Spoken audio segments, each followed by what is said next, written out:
Guys, doing another video today. Give me out two videos. Hold up, bitch. Hold up. Give me out two videos today. First one I'm giving you is Dementium. I just finished recording that a little while ago. Doing this now. This I'm gonna do because I found some things I just want to talk about this trailer for the new Teenage Mutant Ninja Turtles 2 trailer called Out of the Shadows. Now that's kind of a weird title, but the title-wise is better than Secret of the Use. But yeah, I actually think this trailer looks a lot better than the first movie. But by the way, I hadn't seen the first movie yet, so I don't know how that looks. But it does look like they made some changes design-wise to the original characters. My knowledge of Ninja Turtles is like minimal at best. So the comics is minimal. The cartoons, I know a lot of the characters from the cartoons, and I know a lot of them from the film, so we'll talk about that anyway. Let's get into it. Get this over with as quickly as possible.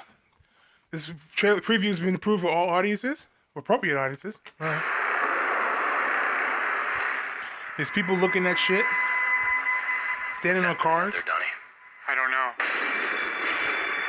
By the way, Donnie, I don't know. that guy, that voice of Donatello sounds exactly like Jay Baruchel. He sounds like Jay Baruchel in that picture. I swear to God, he did. Out there, Donnie? I don't know. That is so Jay Baruchel's voice. It sounds like it anyway. It doesn't look good. Now he sounds like Miles Teller from Van Forstick. He sounds exactly like the first line sounded like Jay Baruchel. The second sounded like Mr. Fantastic from Van Forstick. It was, I don't know what the hell that's about. I don't know who's voicing this character, but I'm gonna assume that this has something to do with Dimension X. But I do remember that Krang was a part of that Dimension X thing, and that's how he met Shredder and all that. I wonder if this actually has anything to do with Krang, and this does look a little bit like the Avengers almost. I mean, it does look Avenger-ish. There's the MetLife building, which in the Marvel Cinematic Universe has been replaced by Stark Tower or Avengers Tower. But yeah, there you go. That dude does not know how to drive. How you crash into the shit? Bruh, how you crash into that shit? Like, you don't know how to drive your shit? Like, are you drunk right now? If I give you breathalyzer, you gonna blow a .09? God damn. Gear up, guys.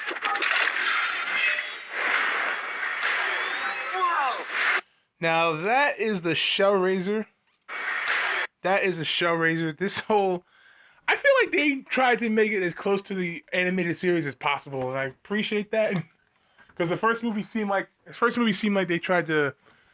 They changed a lot. They tried to change a lot, especially with the origins.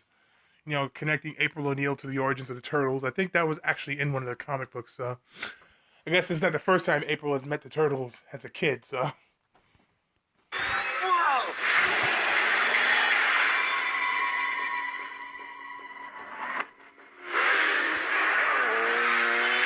Michael Bay.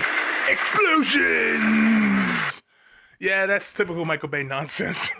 Just blowing up things for the sake of it. Although and yes, I do know Michael Bay did not direct this movie. It was actually someone different. It was Dave Green, who I think the first movie was directed by Jonathan Lebesman, who did Wrath of the Titans, and that's why one of the main reasons why I was so highly skeptical of the first movies, because Wrath of the Titans was, shit. Wrath of the Titans was poorly directed, so, and written, and acted. It was just a crap movie all around, so.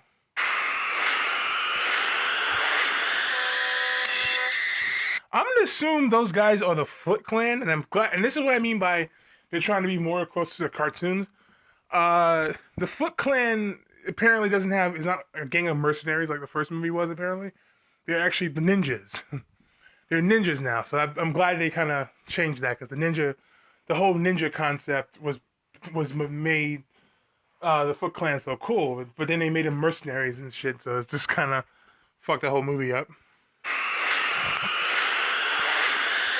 I'm actually kind of curious as to what they're going for here, and I wonder if it's related to Baxter Stockman in some way.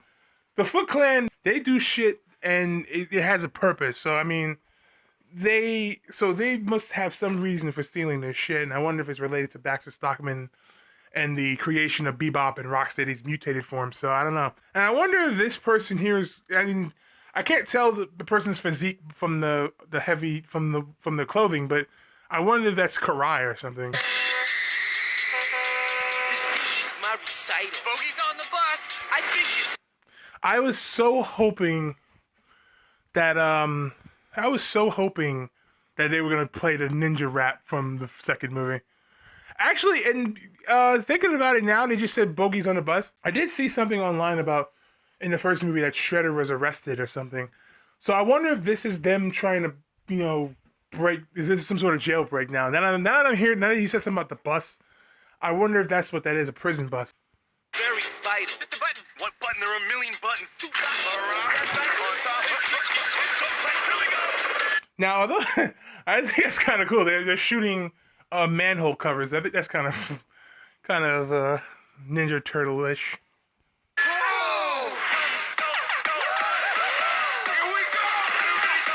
What are you? That was the only. Super? That's the only time you'll see Splinter in this trailer, I think. Here's something else I noticed, and I'll talk about it a little later. But I think they scaled down the size of the turtles. Maybe it's me, but they look a lot less bulky than they did the last time around, and they look a lot less tall. They look a little shorter this time. I don't know. Maybe I'm seeing different or something. And I also noticed they gave him pants. It was something people complained about, which I thought was funny because the whole big thing earlier this year was that with Fantastic Four, the Thing had no pants at all, and that was a big subject of complaint. And now this time is the fact that the Turtles have pants. Period. So I don't know. I mean, I could have sworn the Turtles had pants in one of the incarnations of the series of the franchise, but I don't know. I'm just throwing it out there. You superheroes? Just four brothers who hate bullies. I don't know what this is about with these guys. You see them coming in later. You did get your first look at Megan Fox's April O'Neil. I guess her hair's not red anymore. Yeah, her hair doesn't look so red anymore. I think it's like a dark red. But it doesn't look as red as April O'Neil's hairstyle usually is. Hair color usually. Just four brothers who hate. Now, I don't know what this is about. I mean, I kind of wonder if this is related to the... I kind of wonder if this is related to Baxter Stockman again. Because, I mean, they do... When you see Baxter Stockman later, he does look like he's in an office building of some sort. So, I wonder if this is that building and they're, going after Stockman or Shredder. I don't know. I'm just spitting in the wind on that one. Bullies. And love this city. Whoa, this never works out well for you. That was the first look at Casey Jones. It's funny thing about Casey Jones, I just realized recently that the original actor who played Casey Jones, Elias Koteas, played him in the first movie and the third movie. I don't know why he was even in the third movie. He did nothing. But he was cool in the first movie. He actually plays the character Alvin in Chicago PD. I just found that out, and he kind of looks the same now. Actually, he looks the same with a beard and a goat and a mustache. It's just kind of funny when you see that show, and it's like, holy shit, that is Casey Jones. But Stephen Amell looks like he's a pretty decent Casey Jones. I mean, it seems like a kind of cool choice but his mask kind of looks Predator-ish. It kind of looks like a cross between the Predator and Casey Jones masks. But I don't know. It kind of looks... I don't know if anyone remembers the original Batman Mask of the Phantasm cartoon animated movie. It actually looks like the Phantasm's mask a little bit. I don't know why. 2 minutes for high sticking.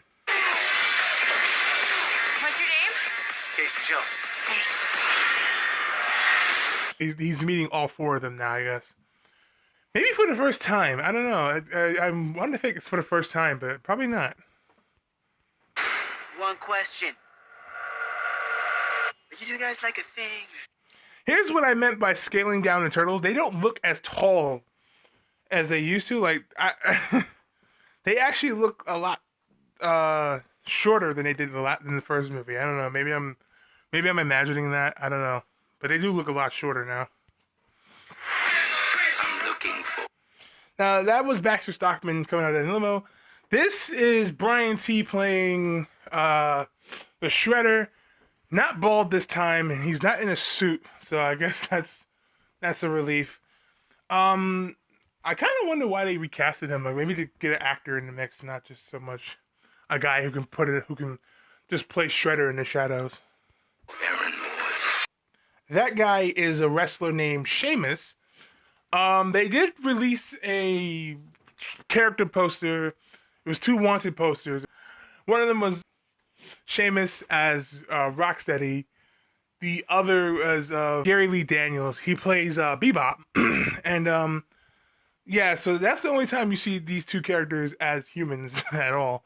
And then you got Shredder with his predator, his predator claws. Yeah, that's Gary Lee Daniels as Bebop there, and I gotta say these characters could be some fun little additions to this movie. I don't know, maybe I'm wrong, but they could be some fun additions to this film. Could work with that. Me too. And you just saw Tyler Perry as Baxter Stockman. He does look a little cheesy, hammy, kind of, the way he says the next line coming up. But I don't know. Maybe I have faith in Tyler Perry. He's a good egg. He's a good actor, so I guess he could do well with his character. But it just kind of got a cheesy feel from that. Now in the background there, I'm gonna assume. Here's what I mean by they redesigned some characters. Shredder specifically the Turtles, specifically Shredder. This one definitely was a big redesign. That's Karai in the background. They recasted her as well, although it's kind of funny because the actress who played her in the first movie looks relatively older than the one that's in this film right now. So I don't know, maybe there's something about that, I don't know. But that's definitely Karai who's playing Shredder's daughter. I want to know, I kind of wonder who's the mother. This again goes to the my lack of Turtles knowledge, so I don't know who Karai's mother is, or Shredder, or who Shredder banged to get a daughter. I don't know. This is gonna be good. Yeah, that's what I was talking about. That line is kind of cheesy. This April, I guess April's witnessing this the whole time. She's got some green. I honestly didn't know she had green eyes. It's kind of weird. Kind of weird. I never noticed that until now. Is that the Hulk? Now there's your first look at Rocksteady. I gotta say, they kind of look the way I expected a CGI Rocksteady and Bebop and Rocksteady would look. So I guess I'm not negative about the look of the characters.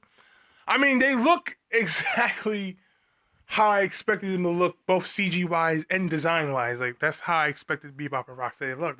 Rocksteady even has a little headpiece on, and with the goggles and shit, which is from right out of the cartoon. I never understood why he had that in the original show. But he had it anyway. So, and there's Bebop, and these look like 2 rough customers. I can tell you that for damn sure. Although they are pretty dumb. If I remember, they were really dumb. And I do like this little exchange coming up between Michelangelo and Bebop. Bringing back the mohawk. Good for you. Oh, y'all got jokes, huh? That was kind of cool. I was actually kind of chuckled at that. I do like that. I think that Gary Daniels' voice modulated to sound like a lot deeper, to sound like he's actually humanoid warthog. It does feel a little TV show, like the Ninja Turtles TV show, but they have all these characters kind of showing up in the same movie. Of course, the 4 Turtles, Splinter, and April O'Neil, and Vernon again. But also now you have, and of course the Shredder and Karai. But also, of course, now you have Casey Jones and Bebop and Rocksteady. So it's kind of, and possibly Krang. So it's kind of feeling like they're trying to emulate the TV show a little more rather than just doing their own thing this time around. The mohawk. Good for you. Oh, y'all got jokes, huh? Yeah, I wonder if that's actually had anything to do with the Krang invasion. This, a lot of people have been asking questions about, like, why is she dressed like as a slutty schoolgirl? I don't know, because she's Megan Fox, I guess. I don't know. And she's got boobs and a nice stomach, but she's dressed like a schoolgirl. And I like that woman in the background there, just kind of looking at her like, "You fucking bitch," you know, just look at the way she's looking, like, you know, she's thinking negatively of that look. I do wonder why she's dressed like that in what apparently looks like Grand Central Station. So I can't tell, but the background looks like Grand Central. I don't know why she's dressed like that, but she is. Nice to see Casey Jones skating. I don't remember Casey Jones being a roller skater in the original animated show or the movie. So I guess maybe they're doing something different with this. I don't know. And there's Ryan, and there's that's funny I should say that, but there's Rocksteady doing his Rhino style Amazing Spider-Man 2 Rhino style charge. That looks so straight out of Amazing Spider-Man 2, the ending. And it's not a Michael Bay produced or directed movie if there's no cars being destroyed. And Megan Fox doing her little Assassin's Creed style slide. Why are we going with the turtles? When something bad happens, you want to be with the turtles. Now these two, I like the fact that Bebop and Rocksteady are riding a tank. Like, that's some crazy shit. Now, I wonder if this is the destruction of the Shellraiser, like, because you see that big giant ass wheel, so I'm assuming that's not, obviously didn't come from the tank, so I'm assuming it's coming from the Shellraiser, and the Shellraiser is now obliterated. But who knows? They're riding a damn tank.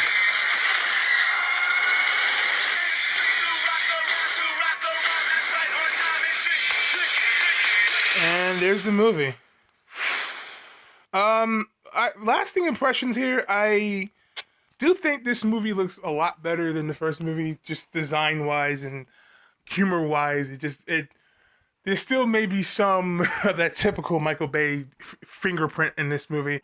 Hopefully that's minimal, and they actually try to make it feel more like Ninja Turtles and not like less like Transformers: Age of Extinction. I don't know. I think this movie could be a lot better. It looks like they're trying to make it more like the TV show rather than doing their own thing this time around with the, you know, there was that whole controversy of William Fichtner playing the White Shredder, but that turned out to be false. And then there was the whole controversy of casting Megan Fox, and Jeremy Jahns lost his fucking mind when that happened. I will never forget that video. The opening to that video is like forever burned into my memory. But yeah, let me know what you guys think about it. If you liked it, if you didn't, just tell me about it, right? So I'm gonna go now. Leave a comment about the trailer. What did you like about it? What you not like about it? Also, I might leave I'm gonna leave the trailer, the link for the trailer down below in the description, and I'll also throw in a link for the Dementium trailer gameplay I played. That game still creeps the hell out of me. I haven't slept yet because of that fucking game. Those crying baby worms still give me fucking chills. So anyway, I'm gonna go now. Enjoy the rest of your night, because I'm filming this at about 2-3 o'clock in the morning. I know for a fact by the time I edit this and upload it, and I mean Jeremy Jahns, Neezy Channel, Schmoes, Stuckman, they're all gonna have this shit, their own videos up before I even get to it. So I'm gonna go, and as always, until next time. Hey, Michelangelo, how come you're not shouting cowabunga? Well, to be honest, I'm getting kind of bored with it. Hey, how about this? Yabba dabba! Nah, it's just not you.